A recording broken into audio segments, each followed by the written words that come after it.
everybody, and welcome to Shift+F1, a podcast about speedy race cars. I'm Drew Scanlon. Joining me, Danny O'Dwyer. How are you, Danny? I'm so happy I've been here on my own for weeks. I've been in this room waiting for you guys to turn up. Oh, I'm so happy you're here, as I'm sure most of the listeners are who had to suffer. I heard some things. Yeah. Hey, look, I did my very best. I did a lot of prep, but I know everyone's here. I'm just here. I'm the flavor. I'm that little bit of you guys are the coffee and the sugar. I'm just that little bit of Irish cream that goes on top. So I'm happy. I'm happy you guys are here. Yeah, no, I've done the solo pod before. It's not easy, so thanks for doing that. Also joining us, Rob Zacny. How are you, Rob? Not bad. I mean, if I'd known solo podding was an option, I could have just hit record on Monday. It's not a. I don't know. At least I had a race to talk about. I don't know how you'd just be you reading the news, which I guess is kind of like what most like desert radio stations are. So I mean, it works for some people. If you're new to this podcast, a very warm welcome. And if you are new to Formula One itself, we have an episode just for you. It's our preseason primer that assumes no prior F1 knowledge and explains how the sport works and who everybody is. So if you'd like to go back and listen to that, that is episode 257. Also, this show would not be possible without our audience over at patreon.com/shiftf1, where every month we release ad-free versions of the podcast along with bonus pods and videos exclusively for our patrons that cover racing documentaries and films, F1 video games, experiments with other racing series, and a lot of weird things. So if you would like to support the show and get access to all that fun stuff, head over to patreon.com/shiftf1 or click the link in the show notes. What do we have going on this month, Ghost Danny? Sorry, just trying to fix my lighting here for the couple of thousand people that watch this on YouTube. I will be blown out. Look, Irish guys are used to being the whitest person in the room, but now I really am. What do we have going on this month? Well, we're going to record our patron voted. Hey, look, if there's anything we've learned over the past week, it's the power of democracy. And the patrons of Shift+F1 have hit the polls and made the right choice. We will be watching Duel, the Steven Spielberg, his first ever movie, which I believe is about a big nasty truck. That's all I know about it. I know there's a truck in it. It's mean, and it's some sort of duel. Maybe it's two cars driving from one side of the America to each other to sort of like a, what's that thing called in medieval times with the joust. A joust. And I have no idea. I guess it would have been called joust then. But yes, looking forward to recording that with you guys. And It's actually basically just cars with matchlock pistols. It's kind of crazy. Oh really? Have you seen it before? Yeah, I have. It's an interesting movie. Interesting. Yeah. Drew, you've not seen it? I have seen it, yes. It's you Spielberg's have? first Good. feature, so yeah, it's I'm looking forward to it. Great. So I'll finally understand Jurassic Park. That's and right. And Schindler's List after this movie. Great. It's Looking crazy. forward to There's like a shark in it. There's like dinosaurs. It's like you could see where he was going with. Yeah. it. Great. I hope Indiana Jones and the Crystal Skull's not in there. That's the only one I hope. Well, I'm not going to say anything. Okay, we'll see. Of course, none of this would be possible without our incredible title sponsors. It's a me, Ferrario. Get Rich or Die Ryan. Agave ATX. Cyphers Training. Turf SES. At Team Blackjack. Michael Maves. Gordy's Army. At Talking Autos. Olivia Evans. TelemetryDeck.com. FTC. Drew Stewart, Bailey Foote, Abdullah Althani, Jason Chadwick, Abraham Getchell, The Space Above Us podcast, Buddy Fiend, Snigs, Alex Goucher, Max Voltar, Circuit Demon, Troy Stammer, William Romph, Irvine Clinical Research, Lachlan the Maddened Man, Samurai Love Story, and of course Jason Kelly. Thank you all for smashing your lovely logos all over our podcast livery. Only a couple of more races left for our title sponsors. Who will win? Are they fighting? Nope. All right. But, who will win? Everything's a competition now. That's what I've learned in the past week. Everything's competition. Sometimes you win, sometimes you lose. Well, let's just jump right into it. What are we jumping into? Because there's not a race this next weekend. There's not. Figured that Brazil was just too huge. Oh. We couldn't let another week go by without Rob and I weighing in on it. So I just watched all the YouTube recaps to try to remember everything that went down that weekend. Oh my God, so much stuff.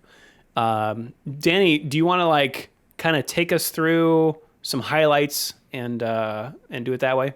Yeah, I wanted. There's a couple of things that when I was talking to myself last week, I was like, oh, I wish I could get you guys' insight on this stuff. There's no point in sort of going through it chronologically, but just sort of more the totality of it all and looking back. What did you make of Max's performance? You know, obviously he was taking off 5th-place penalty. He was starting from the back. He had an unlucky red flag in qualifying, which really hurt his chances of at least mitigating some of that penalty. And obviously by that first lap, he had overtaken, you know, almost a dozen cars, which was pretty remarkable. What did you make of his drive in the rain? And I guess conversely, what did you make of Lando's, who really seemed to struggle in the conditions? Well, I think first of all, if I remember right, there's not only, and this is tough to parse, right? Like, so not only is Max Verstappen a wizard in the rain, like we've known this since 2016, which is still sticks out in my mind as one of the greatest drives I remember watching.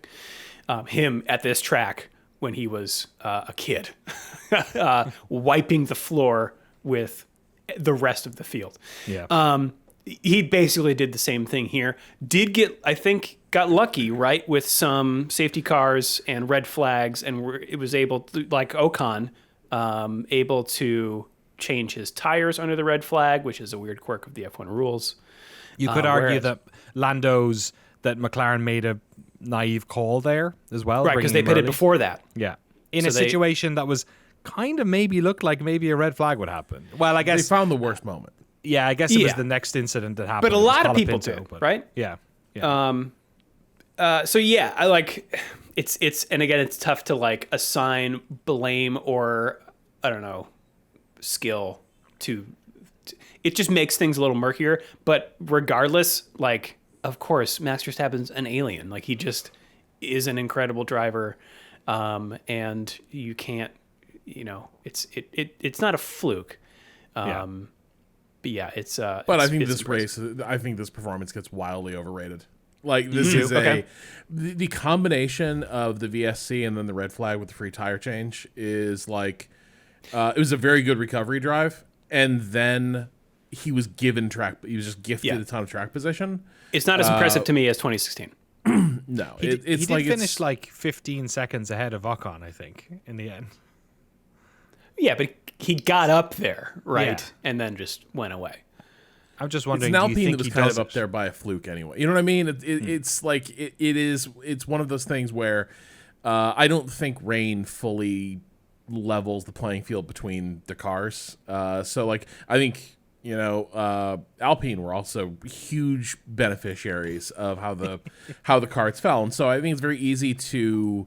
Look at it and like from where he started, from where they started. Look at how they advanced, but the red flag kind of throws out a lot of the race prior to that, and it becomes a much less like impressive drive from the standpoint of all that ground was made up on the track. It required the combination of, in particular, McLaren finding a way to screw this up, and then being sort of gifted the free tire change. Which meant that you get to hold on to all the track position. So still, very good drive to be in that position. I think Red Bull probably deserve as much or more credit because like this is a team that tends to they tend not to get very rattled by the vagaries of what unfolds during a race, and they tend to like make what turn out to be the correct calls. McLaren just doesn't have that. And I think the McLaren, I would have to see the track map of when the VSC came out. I was kind of surprised just from the timing standpoint. I was surprised they couldn't get them in the minute the VSC was called for the cheap pit stop. I think that I was surprised at as well. I felt that they were not like flying up the final turn when that happened. Right. But so maybe they were still waiting doing for the VSC to be called rather than anticipating it. But I'm like, why would you do that? And maybe that we'll touch on that later. Like race control decisions have been maybe a little bit spotty or like oddly delayed coming in sometimes this season. But Yeah, like the minute that incident happened, it felt like you would have called the cars in if you were anywhere near the pit lane, because it was so clear you were going to get a cheap pit stop off the VSC. I'm interested in what you think, because that was fairly early in the race, and then obviously, like, Max does have a great drive, and like he didn't have to spend the next 30 laps making his way through the field. He was sort of gifted a chunk of places, as you said. But do you think in a different race we did have a closer finish, especially with regard to the restart when Lando miffed it on the first turn, where he overshot and ended up losing a position or two? He was definitely behind Piastri. What do you think of Lando's drive against Max? Like, is there a different version of this race where Lando at least puts it to them and makes his way back up the field to the Alpines? Man, my feeling is once the McLaren started going backwards, they were not going to stop. Like, I think Piastri kind of, for yet another race, kind of being the invisible man out there indicates that McLaren, like, performance peak we've seen is gone away a little bit, or at least it hasn't really worked out that way this track. And so if Lando has, like, a great qualifying result, his mission is to hold on to that because he can't really gain it back on track. Also, did they ever give DRS back until pretty late in the race? I feel like DRS was shut off for a lot of the race. I think it was, but Max was the only person who was able to consistently overtake people on turn one. I mean, I do not think this is going to be one of those things where it's like Lando was robbed. It was a bad pit call. It wasn't the best performance overall. I think it's one of those races where when it's all done and dusted at the end of this year, why did Lando fall behind? Why did Max manage to hold on to all this? It's because in those key sort of decisive moments in the campaign, like, the driver was a little bit better on the Red Bull side, and that really, I think, told on this one. Did you guys see Lando's comments after the race, where he said that he was basically sort of putting it all up to luck? He said there was no skill involved in Max winning. It was all luck. It was the most defensive I'd seen him, actually, considering I thought not only did Max have his number, I mean, Piastri was better than him all weekend. Piastri gave him the lead in the sprint race and was in a better position for much of the main race too, qualified better. So, well, inside didn't qualify better, but was ahead of him by the end in the last part of it. So did they swap in the race too? I think they did. They must have. I think they did. Other funny story. I personally think Rob's unpopular opinion is that Max's win is overhyped. My unpopular opinion is that Alpine did not deserve to jump Haas and the constructors in one race. What did you guys make of that? I mean, that's how the cookie crumbles, I think, and I think it feels worse now because we used to get these fluky things a lot more often, I feel like. And now it feels so out of place. You get the one driver thing, but two of them. Two is like it's so, it's so a many tough pill to points. swallow. Yeah. It's a lot. I think Haas has a good chance of getting that position back. Just from, like, who do I think has the stronger car? Overall, I think across the three next races, I think if Haas deserves to finish sixth, they will finish sixth. So that is, but like it's real high stakes now. Like it could be determined by flukes, like bad DNFs, and both these teams are teams that are are mid pack, so they are aware. The detritus of mischance tends to fall. Yeah. Although K-Mag, I guess you'd say something. I mean, some people make their own mischance, or others mischance. It is a gap of 3 points, so that is. Oh, like, wow. Okay, yeah. Yeah, that is the window of like a seventh or an eighth makes a big difference.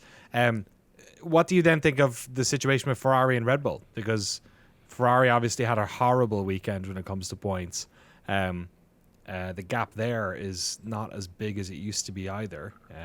Let me do a double check. 544 to Red Bull 557, so 13 points in it, with Ferrari in second and Red Bull in third. I think if Ferrari were also racing with one driver, they would be in some real trouble.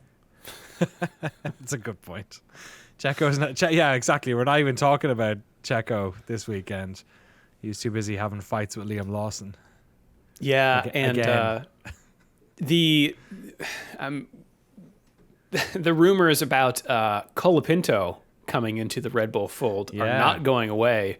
And Christian Horner had this interesting quote from Autosport here on whether there was a technical reason holding Perez back, because he spun Perez in the opening lap, moved him to the back of the field. He didn't qualify super great either. Well, again, from that, fluky Q2 exit. Well, Perez was on such a bad lap beforehand. He actually didn't.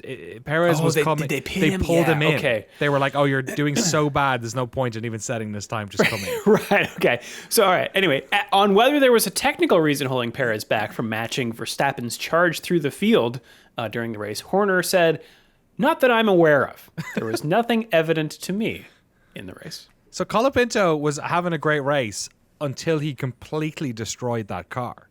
Yeah. So, I do think that. He was, the crowd loved him. It was a really great coming home party for. Apparently, Williams are really happy because it's going to bring in a bunch of money from South America as well. So it's You've got the uncanny resemblance to Ayrton.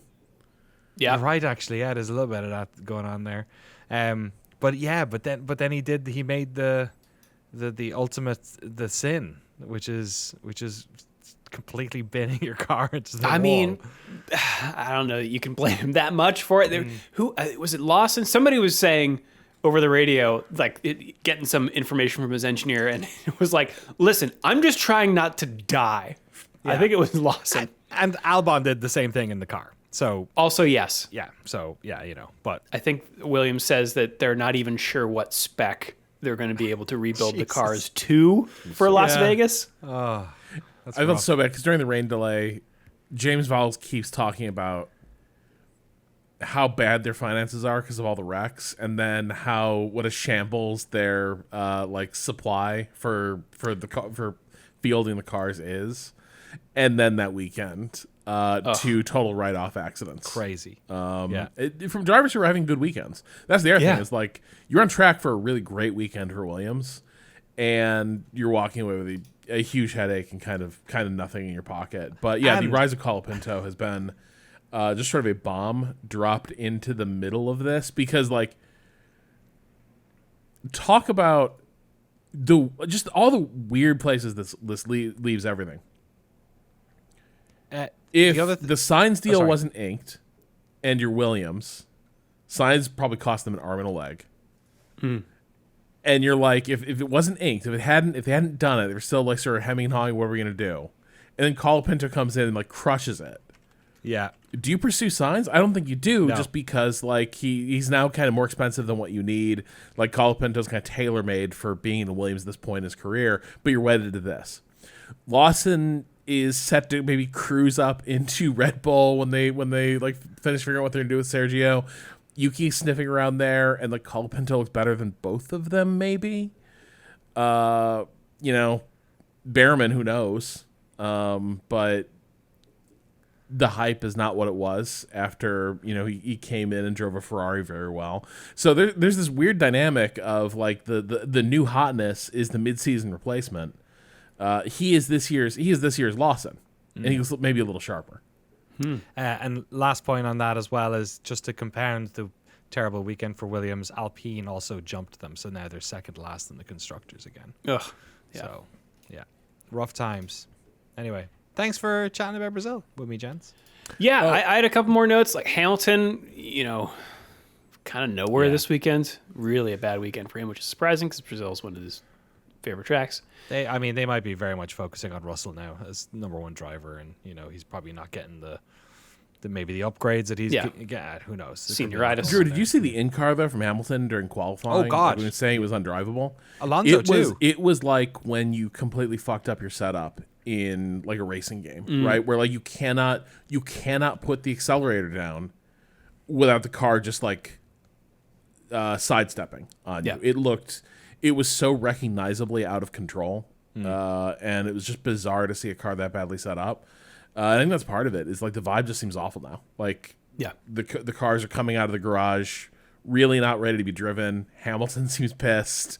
Nobody can do anything. It's kind of a sour note this is ending on. Alonso also said that he only finished the race because for the engineers, both of them had crazy porpoising, and apparently they had resurfaced the track, and there has been lots of complaints about that resurfacing being a bit bumpy. Still bad, so or even I think worse. it just compounded it for those guys. But Alonso was complaining about his back, which I never want to see that. I mean, he's an old man anyway.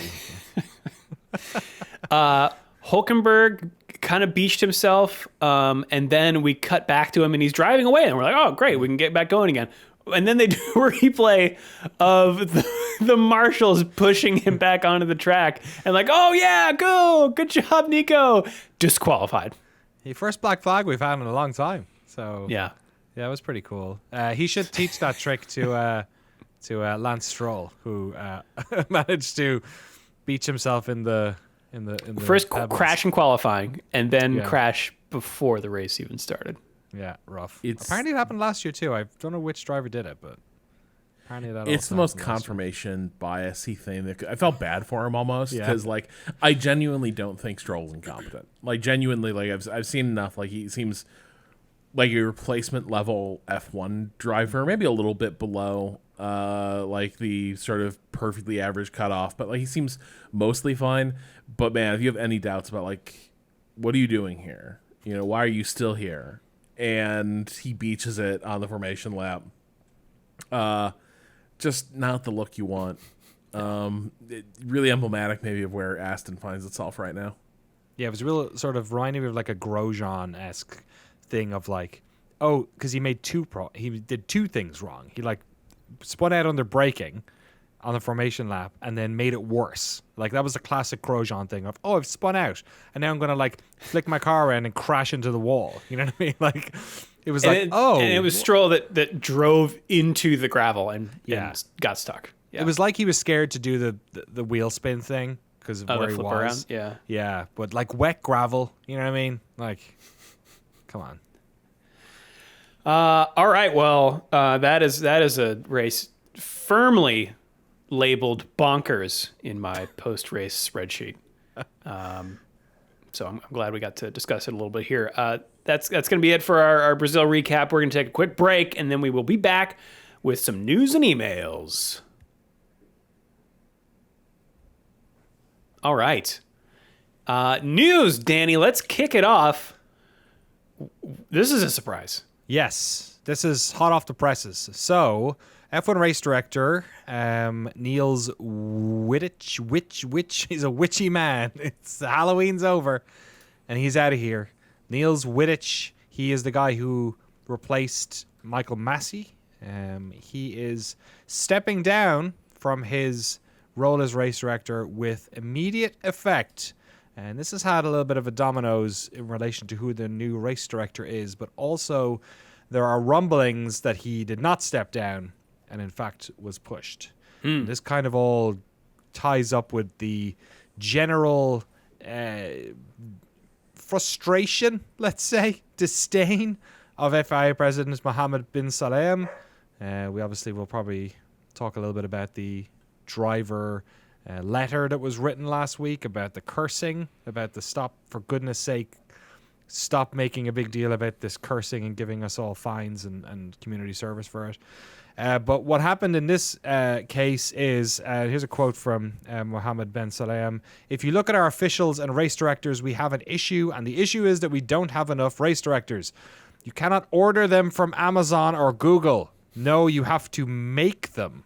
You have to train them." So, stating the obvious there. He will be replaced by Rui Marquez, who has been the race director for F2 and F3 for about 2 years. He'll be taking over in Vegas. So that's a sort of a big deal where you have a new race director coming in. The championships still undecided. Both championships are still undecided. Vegas was a tough race last year as well. There's a lot of like sponsor stuff going on. There wasn't, last year we had big problems with the track with that, Carlos Sainz crash. We took the, it wasn't a manhole cover. It was something like a manhole cover. It was maybe it was something like that. There were, issues with, track limits and stuff like that as well. So it is a tricky one to come in on.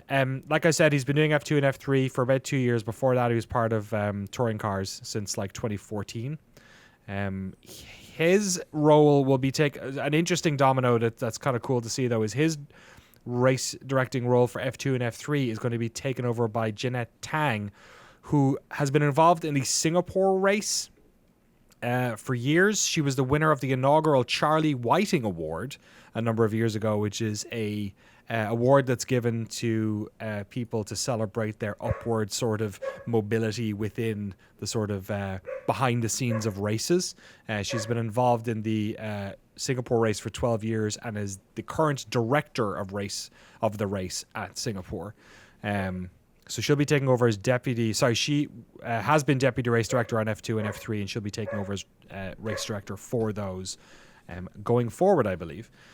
So that'll be next season. The issue with this, has he stepped down, comes from the Sky Sports reporter Craig Slater, who basically called up all his buddies in the paddock, team owners, engineers, and so forth, and they had a different answer to this. I'm pulling this straight from his report on skysports.com. Senior sources have told me that he has effectively been sacked, but there wasn't a volition in terms of deciding to leave his job 3 races to go. That is obviously contrary to what the FIA have put out in their statement. What I've also learned, and this has been explained to me by several sources, is that the relationship between Wittich and the FIA president Mohammed bin Salem was also somewhat at odds, and that has been a contributing factor today. So it's unknown what exactly has happened. I would say it is unlikely that a race director would leave. Formula One race director, it's the best job you're going to get as a race director. It's not the type of thing that you leave with 3 races to go unless there's something drastic that is making you leave, or you have been fired by a crazy person. So I suspect we'll probably learn more about this. Hopefully we will in the next couple of days. I don't know, maybe more people will come out of the woodwork, but it's just another moment where we have to waste our time talking about MBS. Like, this guy needs to go. He seems to be doing nothing but annoying people and creating disruptions for F1, which was apparently, according to him, those famous quotes a year and a half ago, was the one thing that he said he wasn't going to do, and it seems like it's actually gotten worse since he said that. Yeah, I don't know. I can. The way that the way I can read it is like, and this is complete conjecture, but it's like, we've had some races where things have been confusing on the race direction side. Like Lando Norris jumping the start, kind of like they got a fine for that, I think, in the end. Other stuff I can't recall right now, but like we've had some late red flags. We've had some safety cars done a little bit late. There was if we're going back to before Michael Massey, there was the incident in Suzuka is a big one that stands out to me, where the cars were driving back with in the rain after a crash with a piece of machinery on the track, at a track where the last F1 racer to die crashed into a piece of the machinery. Like that one, you can go through them. They're definitely there. And I wonder if you're the FIA president, in your bubble, those start to look like unrealistically large and, compelling you to take action when it doesn't necessarily make sense to do so. I don't know. when someone disappears really fast, like leaves their position without notice, like I'm prepared to hear anything, honestly, about like what might have been behind it eventually. I don't think race direction has necessarily been particularly bad, but also I'm with you. There's a lot of like little moments that make you go, huh, about how things have been done. But you know what? When Massey was there, we heard about Michael Massey all the time. And granted, we did hear from him literally because they were broadcasting his messages as well. I think that's a big part of it. But I didn't hear about Wittich. And I think that's a good thing. So this just strikes me as odd, I guess is what I'm saying. I think some of that is post Massey. I think there was a genuine attempt to try and curtail the access to the race director, like to keep them out of the sport as a personality, because that one really bit them in the arse. Like the Massey stuff is like worst case scenario for that. But I think it couldn't be reproduced after Charlie Whiting died. Like, yeah, people talk about Charlie Whiting all the time, but if Charlie Whiting made a decision, it had a lot of credibility because Charlie Whiting was the race director. If he made the call, then it must have been the good call. There's sort of presumption of, we just listen to what the race director says, and we have complete utter confidence in this. So if Charlie's a bit of a personality, it doesn't matter because everyone sort of reveres him, and that went away the second he was gone. And I don't think the sport was fully prepared for. By all accounts, Massey was quite a good race director, right? Like Whiting had sort of picked him to be the successor, but I don't think anyone was prepared for the effect of not having any of that inherited moral authority, and being a younger person who would sort of mess with. But this is it's an odd story. The timing of it is very weird. 3 races to go. Who really wants to be? I guess maybe makes sense to trial someone new, but I don't know that I want to do this stage of the championship. It just seems like a weird way to handle this, and does seem like absolutely in keeping with the sense that Ben Sulayem keeps like stepping on rakes. Yes. Yeah. All right. Well, more personnel changes here. We finally have confirmation of who will be racing alongside Nico Hülkenberg at Sauber, soon to be Audi, in 2025. And it is not Valtteri Bottas. It is not Zhou Guanyu. It is the Formula 2 championship leader, Gabriel Bortolero. He also won his inaugural Formula 3 championship. He is from Brazil. He, I think, was snapped up by the McLaren organization, but they were not going to prevent him from getting a race seat if he got signed by somebody else, which he has now with Sauber. Danny, you were going to say something. Sorry, I was saying Bortoleto. I think you said. I'm not sure. Maybe you pronounced it with an accent. Yes, I put another R in there. Okay. Bortoleto. I think Bottas is too busy doing Ironman on his weekends off.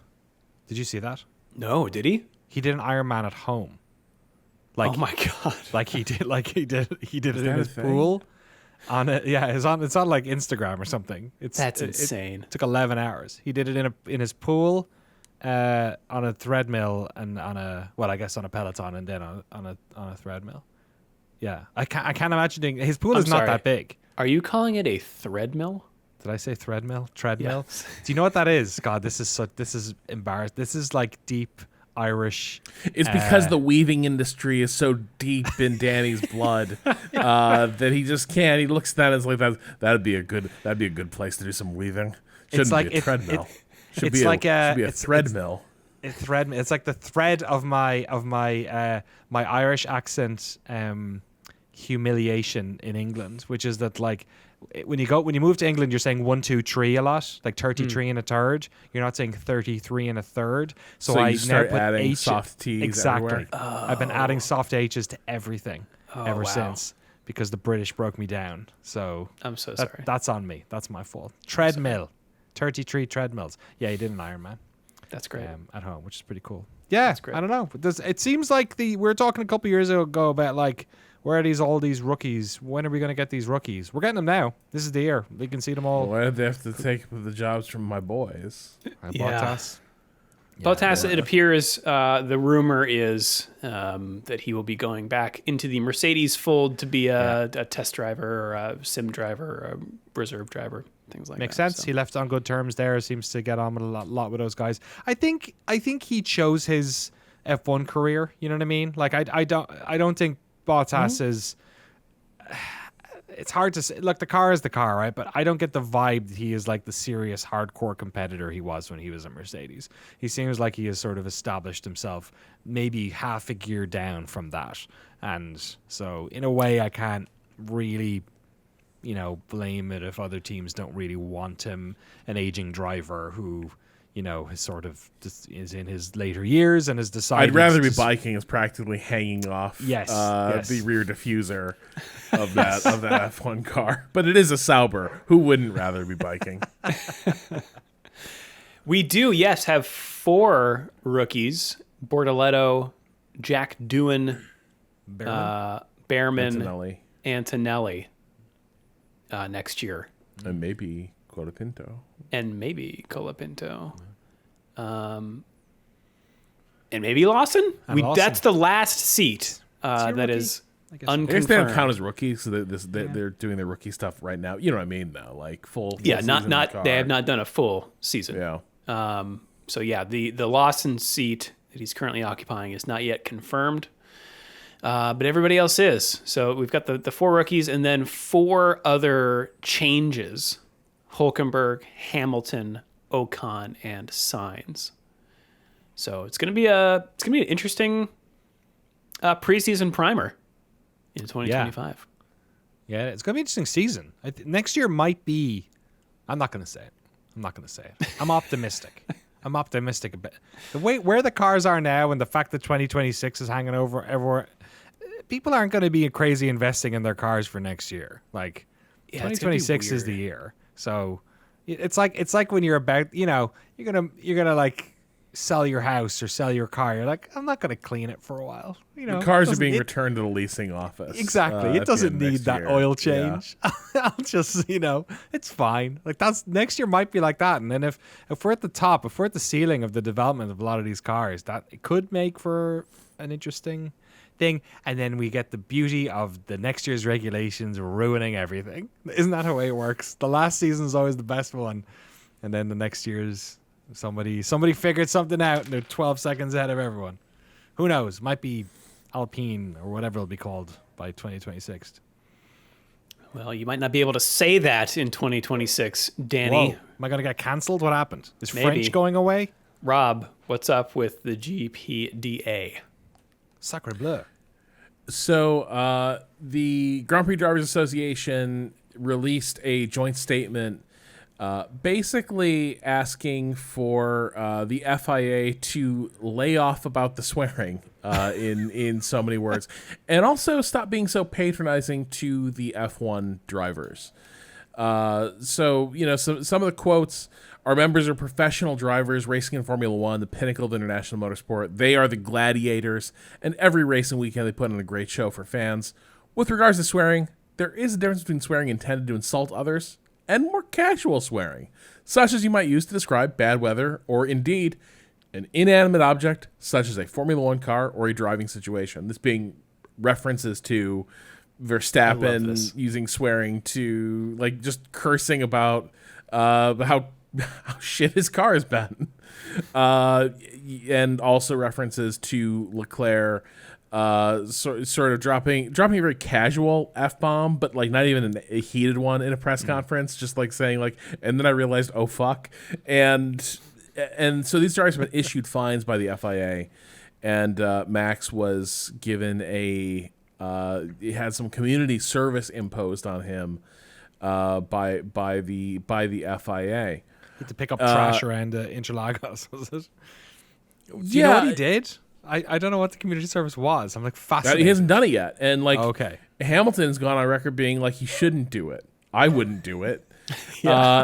And that's the thing is like the FIA and Ben Sulayem appears to be sort of unifying the drivers now over sort of a collective disdain for the FIA. And some of the ways they've gone about this have really pissed them off. Like in the statement from the GPDA, we urge the FIA president to also consider his own tone and language when talking to our member drivers, or indeed about them, whether in a public forum or otherwise. Our members are adults. They do not need to be given instructions via the media about matters as trivial as the wearing of jewelry and underpants. Remember, that was the first thing he did when he came in after 21. He made a stink about body jewelry, which everyone knows Hamilton has. I feel like we've just walked over. What was the underpants thing? I think it was related to that. Like I think he wanted to impose like that they would always be wearing like a certain regulation set of like I think like fire retardant briefs basically. This but I sounds think like that was in addition to fire suit stuff. Here and now. Was he going to check them before each race? It does seem puritanical though. A lot of this stuff. It seems like very like embedded in like. Then they raised something interesting. The GPDA has on countless occasions expressed its view that driver monetary fines are not appropriate for our sport. For the past 3 years, we have called upon the FIA president to share the details and strategy regarding how the FIA's financial fines are allocated and where the funds are spent.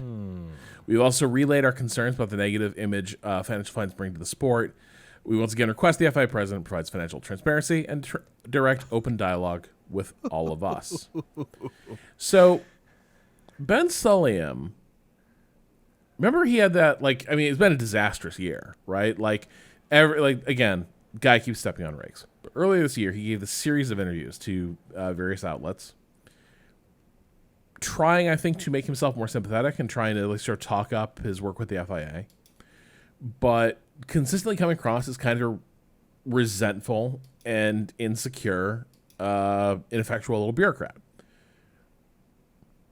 And one of the things that came up was he felt the FIA doesn't get paid enough money. He doesn't get paid enough money. There was an implication that he appears to be very sensitive to the fact that like his motorhome and the FIA accommodations are not as posh as the accommodations that FOM has across the paddock and a lot of the teams. Like he feels like, well, we are the stewards of the sport and we are here as the kind of poor relations. This guy should be like, just get into soccer and join FIFA, mate. Like you're does he even need to be at every race? Like, why are you even at the races? Just so you can get TV time when they're going up to get their trophies. Comp travel. Like there's a bit of like and that is the thing. Them raising like, hey, how are you spending the fine money? It's a small thing, but it does feel like a bit of a shot across the bows. 100%. It's like, do you really want to go down this road? Totally.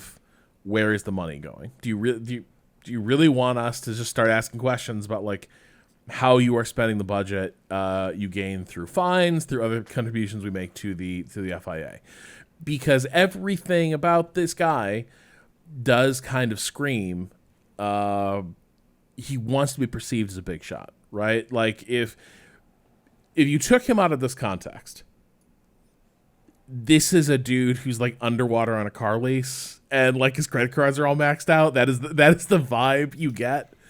And so I do kind of feel like there's a bit of a undercurrent here of like, if you keep doing this, we're going to start raising questions about how FIA funds, the money you collect from the teams, is being dispersed. And my suspicion is if they're bringing it up, it is because there is a suspicion that this is maybe not the most well-run financial ship of late. Well, yeah, I don't really know. He's a weird guy. Another thing that like I wish I didn't have to hear about the FIA all the time. And it's a byproduct of him. It's a byproduct of this silly nonsense. I really don't like. There are some times where I think we live in a weird media landscape and stories are generated out of nothing, and if somebody steps out of line or says something, it's a big hoo-ha's made out of it. This guy, I feel like nobody wants to report on this guy, but he keeps inserting himself into these problems in like over cultural nonsense and complaining about his status within the sport, like which for somebody who is supposed to be a leader of a body that's overseeing this stuff is just it's completely antithetical to the role that he has, and it makes me so angry because what it does is it just reminds me of FIFA, and it reminds me of just like the people who are in power in some of these organizations that like you wished there was some element of meritocratic logic where people were in the positions, like every once in a while, like the Charlie Whiting situation, like who everyone was happy that he was in that job. The guy, seemed to be the best person for the job, did a great job. Everyone was happy. He was good at it. He held himself to a high standard, etc. And then you look around a lot of these organizations and they're just full of people who want status and rich people, like nepo babies or nepo, folks who have just like are of a certain class and manage to get into an organization and then want certain things. And it's just so gross. Like, fuck all these people. I hate it. I hate it. You're saying we need the FBI. Do we need the FBI? They're the one that brought down FIFA, right? Oh, yeah. I don't know. I don't know if FIFA got brought down. Sepp Blatter did, though. Yeah, but we might have chopped off one head and then three of them came back. Hydras. You know what I mean? Yeah. Yeah, but yeah, it is like overall the vibe is just. It's like, dude, why do you not understand why you aren't a bigger deal? Like this is like people with production on theatrical shows or something. It's a lot. It's an important craft. It's a lot of great work, and they're the backbone of a lot of what happens, right? But people would look at you like you'd sprouted a second head if you're like, why are they always talking about the actors right, and the playwright? Like, no, like your work is important. It is also less visible, and it is less important than the work you are there to showcase and spotlight and like facilitate the performance that people are here to see. But to be running around being like, why doesn't he talk about like what an awesome job I'm doing? It's awful. It's just it also just betrays real lack of facility with the job, because like it is a job that requires a great deal of like grace and sort of a way with people, and this constant like whining after attention and like nagging at drivers to behave a certain way. It doesn't. It's contemptible, and he's increasingly treated with contempt, and it's become like this death spiral. Well, speaking of death spirals and perhaps the arresting thereof, what's going on with Alpine? Alpine, as they've sort of the roadmap for the last couple months has been, we're getting out of the engine business. Regrettable, perhaps understandable. Their engines haven't been good this entire generation. The homologation came in, and they ended up still down on power when everyone was supposed to be sort of equivalent on power. And so earlier this year, Alpine set a direction. They were going to wind down their F1 engine development program. There was a lot of protests about that. There's a lot of anger about that over, at the factory at Viry. But it is now a done deal. Alpine is going to be taking Mercedes engines from 2026 moving forwards. So Alpine, formerly Renault, now kind of a customer team, not a full works team. I am excited about this.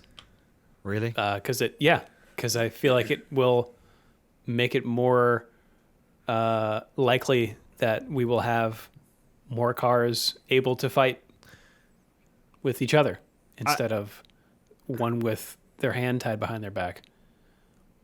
Does it open the door more for also a sort of an Andretti or somebody to come in with an engine partner? Because, F1 really does not like it when you're down to only a couple manufacturers. How many do we have? We've got Ferrari. Well, Audi's supposedly coming in. Honda. Yeah. Honda, Ferrari, Mercedes, Audi. Yeah. Seems right. And then maybe Cadillac. It's just, if it's Andretti just, ever comes in. I guess it's like a traditional thing. It's sad. Obviously, a lot of people are going to lose their jobs. It was great that those folks got the win, I guess. It's, it was a good race weekend for them in that way, but yeah. Well, at a I race, guess the times are a changing. race in the rain, where if you just take engine power out of the equation a little bit. Take your wins where you get them. Well, dude, I couldn't stop. As I was watching that race, that was the last comment I made. I was wondering if one reason they perform so well is that everyone else's throttle map is about like trying to make it so that you don't like overspin the tires and everything. Okay, I hear you. And like it might just be that in slippery conditions that Alpine for some reason is a little more mannerly coming out of corners when you get on the power. Drew, I think maybe this is just a sop that Alpine have thrown out there. They've said they're going to continue doing stuff out of the very facility. The engineers and such will continue to be doing some sort of tech development there. I'm kind of with you though. I don't see any way that doesn't end with like huge numbers of layoffs. You go from a full F1 program to not making F1 engines. That seems like a lot of people are going to be out of work, unfortunately.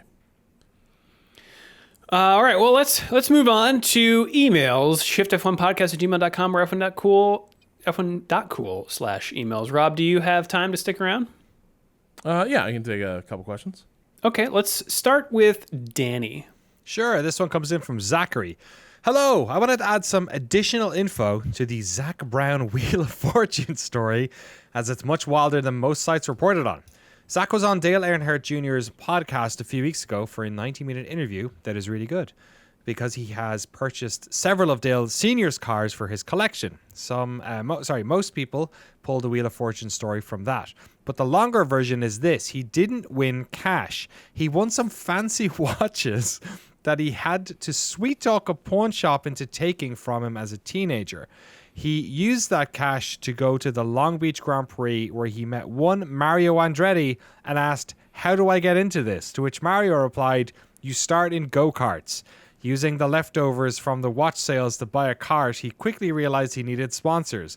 His mom knew someone who worked for someone at TWA that liked racing and gave him 50,000 free miles, which he then used to butter up potential sponsors for parts and cash. That's how he got started. The rest of the story is equally insane, because he basically Mr. Magoo'd himself to the CEO of McLaren with moments like, "I asked someone how to make money and they said start a company, so I did. And then a few weeks later, we were doing 30 million in revenue." A few years later. When asked how, he said, "I don't know. I guess I'm just good at talking to people. You should absolutely give it a listen." Also, fun fact, he finished second in the GT2 class at the 24 Hours of Daytona and the 12 Hours of Sebring, and finished fourth in the Daytona 24 at the old Daytona prototype class with co-driver Martin Brundle. Wow. How does that not come up more on the? That's on the amazing. broadcasts? God. Collusion.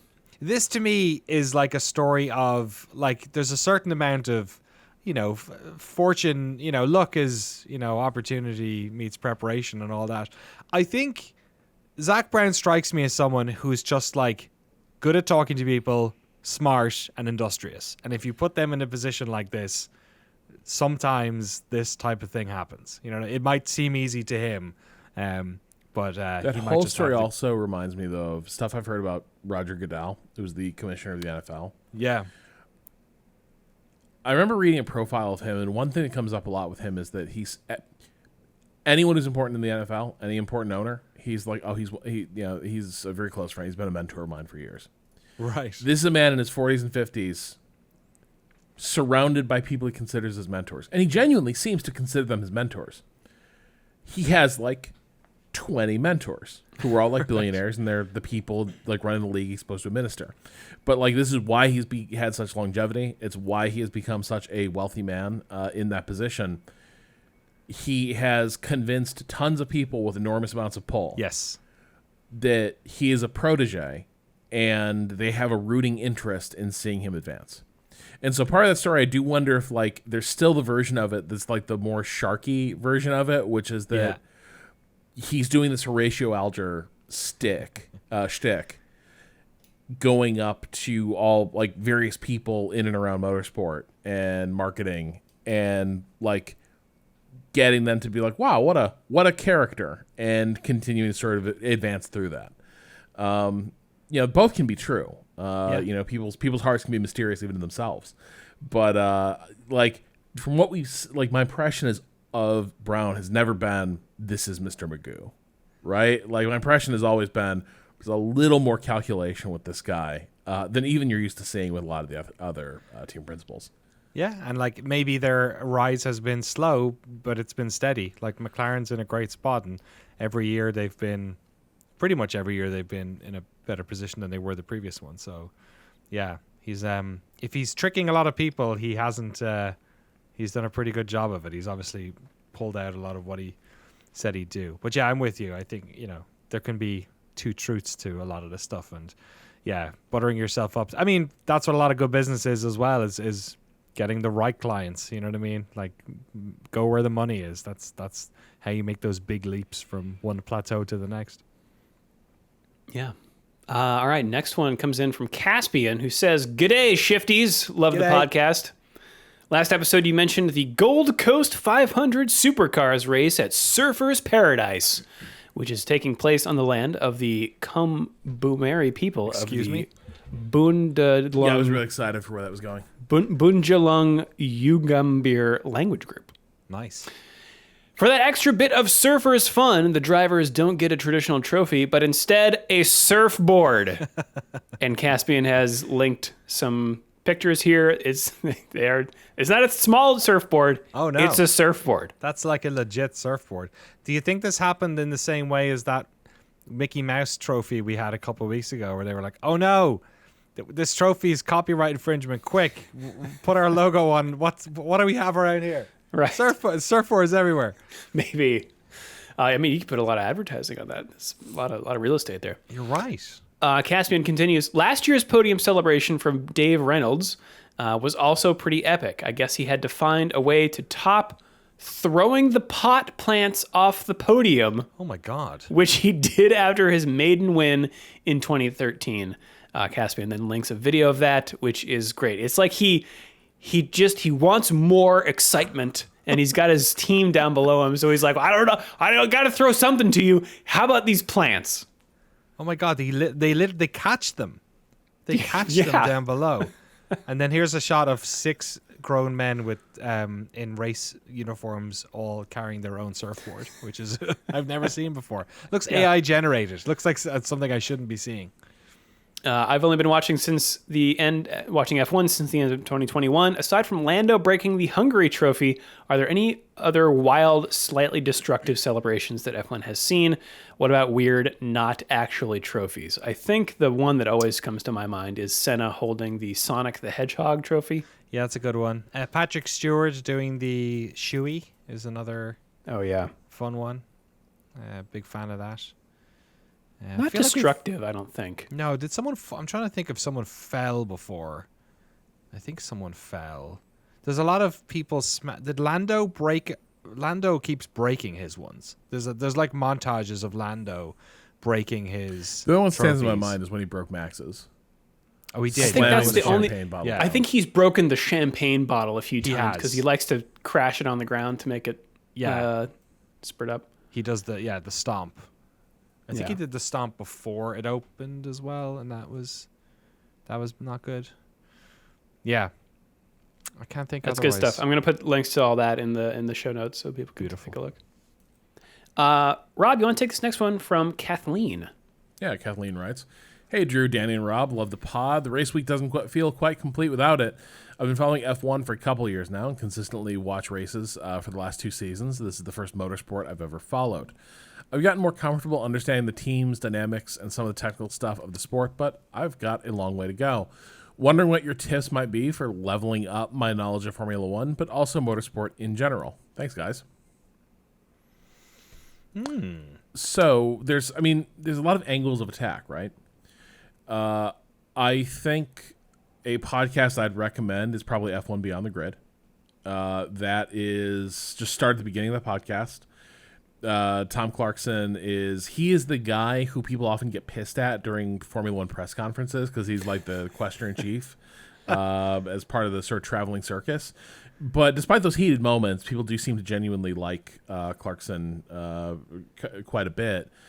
And so he gets really good interviews with a lot of old racing personalities. And I think if you go back and you listen to those old episodes, first, it's just great insight into the mindsets of drivers, the sort of behind the scenes vibe of F1. But when he talks to some of the people from the old days, bits of important F1 history, things will be shaded in that will suddenly make a lot of things snap into focus about modern F1 in ways that will sort of surprise you, right? Like, a team principal who's been around the sport for 20 years, there are stories about him stretching back to the 70s, 80s sometimes, right? And so you will have these characters pop up in the margins of these stories who are now in a very different place in their career. So that's one avenue you could go. I do think there's a lot of benefit from getting into a little bit of sim driving if you just want to get the sense of what does it actually feel like to drive a performance vehicle, getting a little bit of even just a little bit of that experience, even not doing a full racing rig, just having a bit of understanding of driving dynamics and the speed at which this comes at you can be a little bit helpful. And then I don't know. So I haven't read. Drew, you have read, right? Books like you've read How to Build a Race Car. Yeah. I was going to recommend a couple books. How to Build a Car by Adrian Newey, I think is a good one. Yeah. It's both he has basically defined, a lot about what F1 cars look like and behave, and a lot about the sport. He's bounced around to a bunch of teams and has left his mark on a lot of them, and has been in the sport a long time. And his autobiography, I think, is good, and it also gives a keen insight into sort of the mind of Red Bull more recently. That's good. I think if you're looking for a primer on the history of Formula One and a lot of these sort of historical touchstones that people keep pointing back to, The Formula by Joshua Robinson and Jonathan Clegg is a good, very readable summary of that. Bernie Eccleston, all these names that you've heard of, you'll get kind of the big picture story from this in a kind of chronological way. I think if you want to dive even deeper, books by Steve Matchett.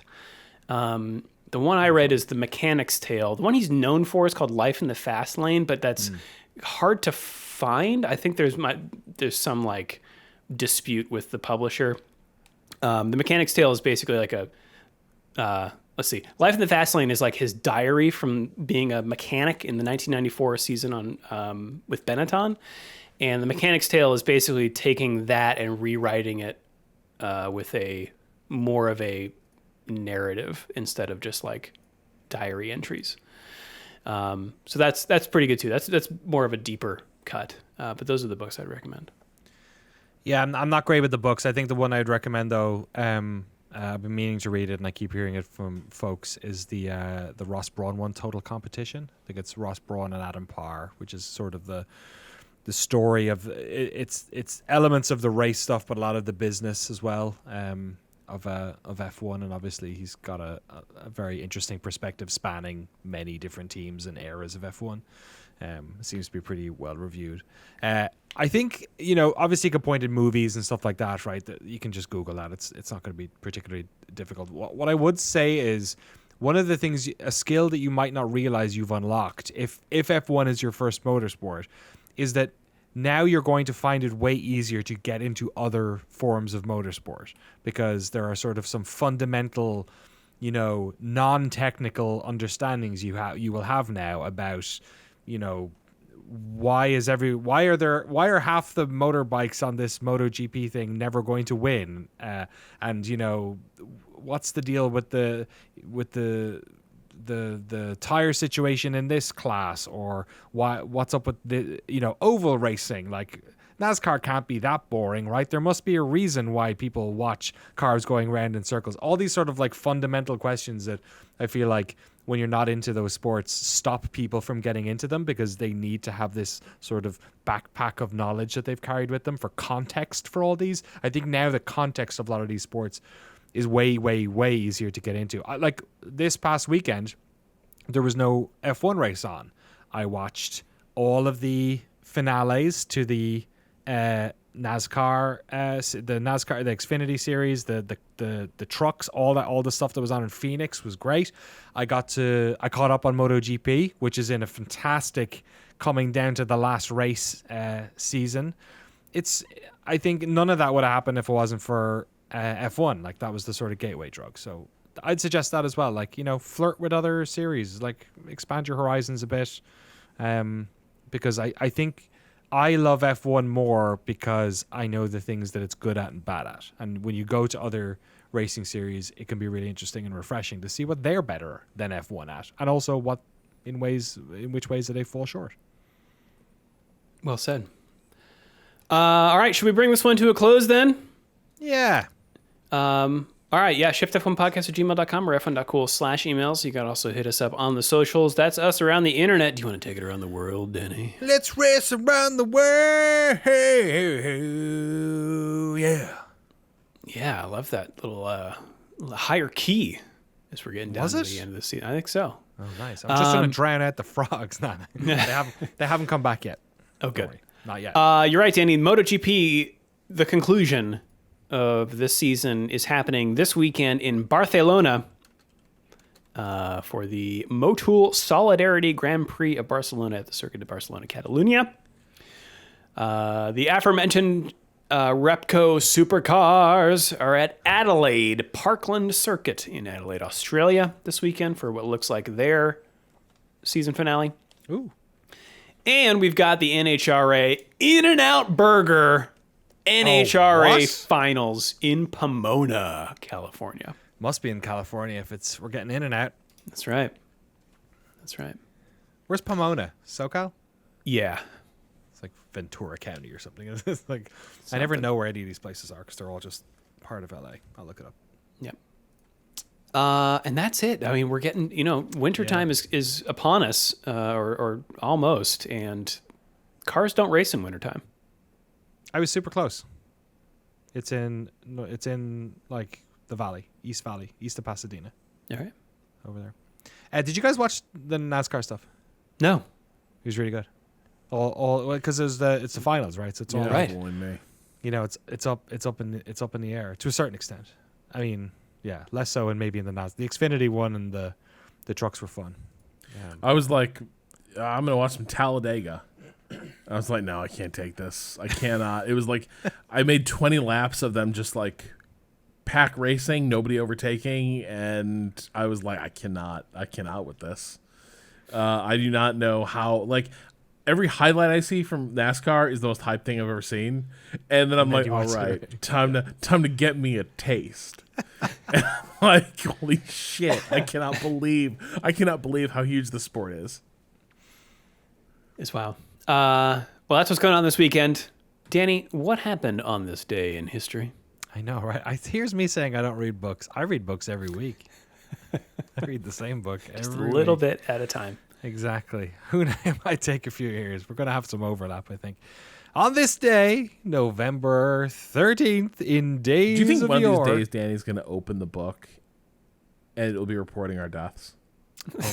Oh, whoa. Like, it'll be like on this day, like Drew Scanlon was, and it'll be like, wait, what? This is a joke, right? It's like, no, it's here. And then we realized, like, this book everything's written in the book. We realize we're in an R.L. Stein novel. Yeah. Yes, exactly. What would it be called? What would the goosebump of this be? Be like Race to Death, or like oh man, Black Flag. Podcast to Survive. Black Flag is good. That's good. Yeah. Although the band might have something to say about that. Michael Schumacher was supremely talented, but also had a dark side, which F1 fans saw for the first time today in 1994 in the title showdown at Adelaide. Unseen by his I think we had the precursor to this last week, actually. Unseen by his rival Damon Hill, Schumi made an error and damaged his own car. Hill rounded the corner and went to overtake the German, who turned in on the Williams driver. Schumacher was out and got out of his car and waited anxiously to see if Hill was able to continue running. Hill's car was too badly damaged and he had to retire, handing Schumacher his first world championship by just 1 point. Schumacher was pilloried by the British press and forever cast as a pantomime villain in the minds of Damon Hill fans. With Hill and Schumacher both out, Nigel Mansell picked up the win and his second for Williams. In the second Williams. It was the old Chargers' last F1 victory. There you go. Wow. Adelaide. A lot going on in that. Adelaide. I know. Well, there is, because they have to clearly they used to have people finishing F1 seasons there, so they're like, we'll just keep it up. We've already booked the racetrack. Well, what'll we get in? Great. Well, yeah, I'm glad we did this. Feels like we had a lot of things to catch up on. So We did. We filled a whole podcast, you guys. Hooray! Final thoughts, Danny. Oh man, I thought Vegas was this weekend, and I'm finishing a rather large project, and then I've been busy so much that I went and I'm like, no, I'm going to spend time with my family this weekend. I'm not going to go to Vegas Grand Prix. Now that it's a weekend out, I'm like, could I get some last minute tickets? Could I? It's like a 50-minute flight from here. It's like very, very easy to get to Vegas. Do you want to plug? You know what we don't do? We never plug our other stuff. Do you want to plug what you've got? What's coming up this week? I can't say because. Or you could say something Video might game happen. related. This is the worst possible time. You to do never this. mention Noclip. It's true. Rob, I'll you talk never mentioned Remap. Should we take 3 minutes to talk about our main let's do it. jobs? Let's do it. Okay. This is a weird episode anyway. Yeah, let's get weirder. Yeah, so all three of us are in the video game industry. I run a YouTube channel called Noclip, which makes documentaries about how video games are made. So we travel the world talking to developers.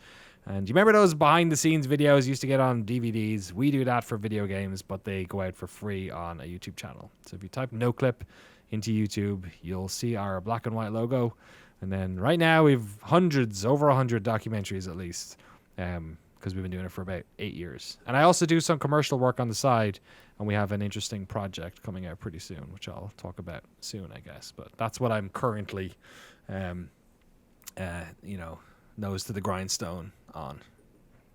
Cool. All right, Rob. So yeah, I've been in games for a long time. I ended up starting a new company last year with my colleagues from Vice called Remap. And this past week we did a charity stream for ANERA, the American Near East Refugee Aid organization that has been doing refugee relief work in and around Palestine since the late 60s, basically since the Six-Day War. Right. They've expanded their operations to helping rebuild Lebanon because that is something they've had to do a lot since Israel started invading it like clockwork, starting back in like 1978. We raised about $163,000 for that charity this past week over the course of 3 days. I'm still a bit fried from it, but it was a really good stream we did at, under normal circumstances. We mostly just hang out, play video games. We did that too, but it was for a charity. But we do a podcast called Remap Radio. It comes out every Friday, and we usually stream a bit during the week. And then my other project is a Star Wars podcast. I do with your former colleague from Giant Bomb, my former colleague from Vice, Austin Walker, as well as my former colleagues, Natalie Watson, and one of Austin's collaborators, Ali Akampora. We do a Star Wars podcast called The More Civilized Age, which people really like. Yep. To a surprising degree. So it's been, shocking the degree to which just us shooting the shit about Star Wars has become kind of a, part-time job for me. a very good job, but also a very silly one. Right now we're rereading the Timothy Zahn Star Wars trilogy. If you're a millennial of a certain vintage and are into Star Wars, you know exactly what I'm talking about. Awesome. I really enjoyed your podcasts about the Galactic Star Cruiser. That was really great to witness experience. not able to go myself. And yeah, I guess I work at twitch.tv. If you ever catch any of Twitch's official programming on twitch.tv/Twitch, I may have had a hand in that. And I also recently started a podcast with my wife, Sarah, where we talk about movies. One person has seen the movie of the week, the other has not, and the one who hasn't has to guess what it's about. Oh my God. Has this played? Just through like cultural osmosis or, the poster. And then we watch it and see how right they were. I think you started this right before I went on my trip, so I haven't caught up. How many episodes have you done? We've done 5 or 6. Okay, yeah. Yeah. Does that mess with your ability to sit down and watch new movies or sit on a Friday? Or I mean, we can watch movies that neither of us have seen or that both of us have seen and not have to worry about that. But if it's only one of them, then that's content. Okay, that's good. That is called I Think It's About. And I'll put links to all this stuff in the show notes. Excellent. All three It's of been us really also fun. do a Formula One podcast as well. That's also true. Yeah. Cool. All right. Robert, I didn't get your final F1 thoughts. Anything to add here? We forgot to mention that Aston Martin dumped their technical director, Dan Fallow. Transferred him to a different role within the organization. Maybe this town ain't big enough for a technical director and Adrian Newey coming in. Right. Or could also be performance hasn't been great. We got one driver saying he's finishing the race for mechanics and feels awful. And we can't really address the fact that the kid beats the car. So, Dan, sorry, man. You're taking one for the team. All right. Well, we will be back next week for our Las Vegas pre-race show. But in the meantime, if you would like to support the show and get access to all of our bonus episodes, the ad-free version of the podcast, and the official Shift+F1 Discord, you can do so over at patreon.com/ShiftF1. Have a good race weekend, everyone. We will see you all next week.